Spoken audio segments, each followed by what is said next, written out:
Hey, parents, greetings. We are so happy to have the students back. It's so exciting to be working together in person. And with it being spring, guess what's right around the corner? Well, it's the AZ Merit Test. And that's a test that we take just to kind of show what students know. And so the question is, hey, does it really matter? And so it really kind of does because it shows what students know, measures their academic success, and it makes students feel good. Success feels good, and it also, if they when they do well, it instills a level of confidence and desire to succeed. And so we're actually working. We've been working hard all year long to not get them just ready for the test, but to get them to be really good at understanding what they read, but also becoming proficient writers. But we're kind of upping the ante in terms of what that writing and that reading is going to be. So the test dates are the writing is Tuesday, April 13th, a week after we get back from the break. And the ELA, the reading is Monday and Tuesday, April 19th and 20th. And the math is Wednesday and Thursday, April 21 and 22. And so the question is, how can you help? Well, certainly for students to get good nutrition and sleep the night before testing helps, but also just to be involved in their learning and to be encouraging. And the last thing we want to do, though, is stress them out, but instead to just realize that we are confident and happy about what they're going to do, but we're going to help them along. So that's the purpose of this video, is to see how you can help them along. So on the AZ Merit test, there are like 4 categories. And so I've been showing the students, hey, which category do you want? So the highest category is highly proficient. We have a lot of students who could hit that category. It's like going beyond what we expect students to be able to do. Proficient means, wow, they are really, really good at what they're doing. And we're just thrilled that they are proficient. Partially proficient means they're there, they're almost there, not quite there. Um, and then minimally proficient means they are still at the beginning stages, but they still could be doing well, but they're at the beginning stages. The test is hard. I mean, it's easy to get minimally proficient with just getting a few wrong and maybe not doing so well in the writing. So that's why we're working hard to not have them be in that category. So what are we doing for that? Well, I mean, we've been working all year long in this, but we're actually doing some test prep material. These are previous tests that students are taking now. They're previous AZ Merit tests.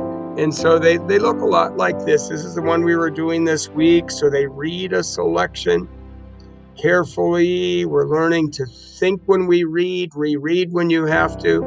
And so this happened to be about steps for grooming a dog that tends to be hyper. And so that reading is followed with lots of questions, a lot of questions about word meanings. They have to read them carefully, like what word means the opposite of gentle? Well, they might be thinking calm, but no opposite of gentle. So they have to be really careful readers to get those right. Questions like, what were all the steps that the conditioner was used? Meaning they got to go back and find proof. That's what they're going to have to do. And a lot of writing. Once again, like, when do you use conditioner? They have to go back and find the proof. So one of the skills we're really learning to do, which we've been doing all year long, is go back and find the proof. A lot of questions about, hey, what were the bullet points? What was that for? And what's the main purpose of the text? And then a lot of writing. And that's where what we've been learning in writing all year long comes in. See, lots and lots and lots of questions. And then a big grand finale writing at the end, where you're not just writing a paragraph. No, you're writing a whole essay with 3 to 5 paragraphs. And so that's what we are doing. So each night, if you had a chance and had your 4th graders share what they're doing, and you can just sit with them and give them high fives and praise, but also give them guidance and help. So in the realm of writing, we've been looking at like writing samples from the past and what they really expect us to do. In fact, this whole list is listed in your Google Classroom. And this person got a 4, which means highly proficient, which means they do they write with a main idea. The whole first paragraph is like a main idea hook, and then a lot of elaboration of the evidence. This was all one student's one answer. And so the third score, which they only got a 2 on, was punctuation. And you can see the student's punctuation wasn't that bad, and they got a 2. So anyway, you might want to look this over with your student. It's in Google Classroom, and you know we have a lot of students who could be at a 5, or I mean a 4, being highly proficient. And so that's a cool thing to look at. We looked at it with the 4th graders this week, and we had them decide, what are you aiming for? So here's an example of someone's test that we did this week, because they have to put their answers on a Google Doc instead of the PDF that the test was on. So if I highlight any of like 1, 2, 3 in red, that means they got it wrong. But if I highlight it in another color, that means, yeah, who they got it right. And so here's a good example of writing for even a short answer. You know, a question is a good hook. So Jose said, have you ever combed a King Charles Cavalier? And he goes on to tell about it. So all the highlightings in turquoise or blue are right answers. And what you're going to look for at home is any red ones to guide them through that. Once again, Jose is starting out with a good hook on each one with a lot of supporting evidence. And here's his grand finale one. And the question was, you know what, if you had one of these dogs, would you pay someone to do it? Or would you just do it yourself? So here's why his whole main idea hook is so good. His whole first paragraph is a general main idea hook. And we've learned that questions are good. And I love his title on it. Do you pay it or do it? You do stuff independently, or you need help from others. So see, he is nailing the main idea, which is, hey, are you going to pay someone or do it yourself? Do you do it independently to save money, or just because you can do it? What if your dog is dirty? Now he's leading into the main idea of the dog. Do you pay to get it clean, or do you just do it yourself?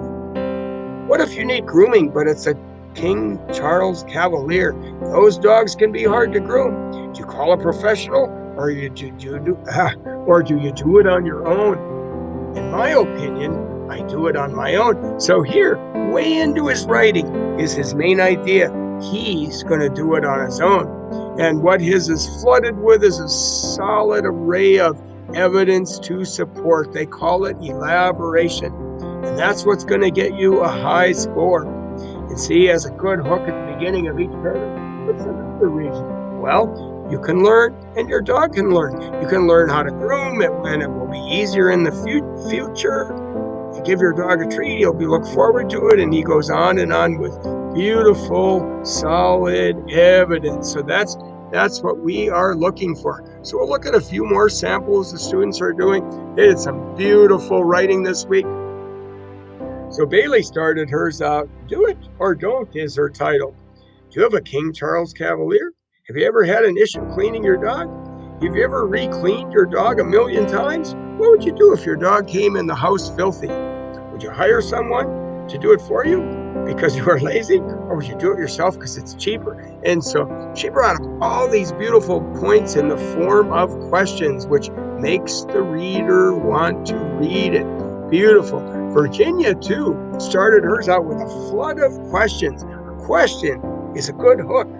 And so we're kind of experimenting with, can there be too many questions? So here's Virginia's. What happens to your problems? Look at that good title. Does calling for help solve your problems quickly.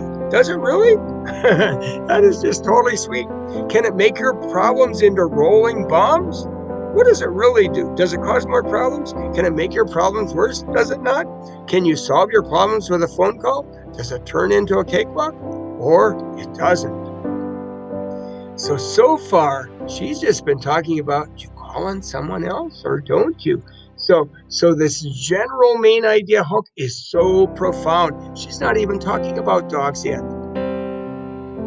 Are you lazy, but you have to groom? What about a King Charles Cavalier? I would. They're hard to groom, but it's going to be, but it, but it is going to be good for you. Can it help? Yes. You know how to do it, and they get used to it, and you can have fun. So now she's going into all of her beautiful elaboration. So that's what we have been learning to do this week, is to take our typical one paragraph and turn it into 3 or 4 or 5.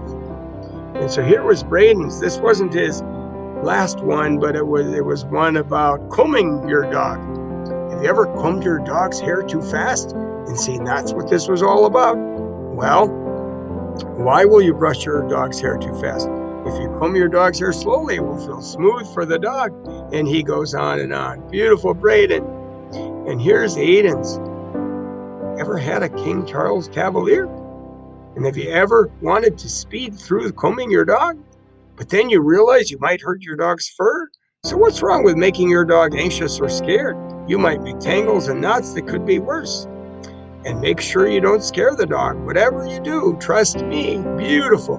And so we're learning to take a tiny little idea and explode it into a lot of elaboration and evidence. And so that is what we are doing. In fact, here's one more. This happened to be Nia's. So she loves to pack her writing with not so much questions, but with background, because that's another hook we can do. She's so funny. So she starts hers out. Her title is called Save or Not Save. $1,000? What? I don't have the money for that. I put my hand in my pocket and grab a few dollars out of the old, dry, desert-feeling wallet. Only 20 bucks. What would you do in this situation? Lay back and forget your dog is dirty? Pay the 20 bucks? Or maybe groom the dog yourself? So here, she's raising the question in just a sea of background, which is everything you can see and hear and smell and taste and touch. Now she gets into her next paragraph.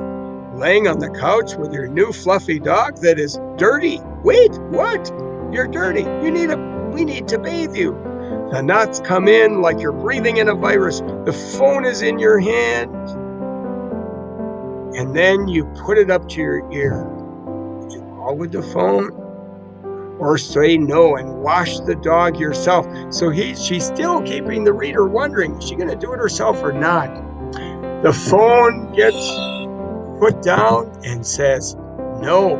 So here she gave her answer with the phone being put down. You grab the brush and gently get the dust bunnies and mud out with a clean dog. But why would I waste my time brushing my dog? So she's still talking about whether she wants to do it herself or not.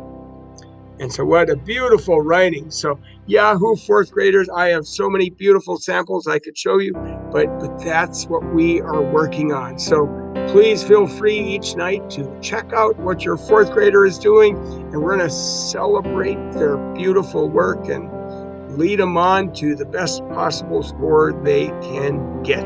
Yahoo. Thanks, parents. You are amazing.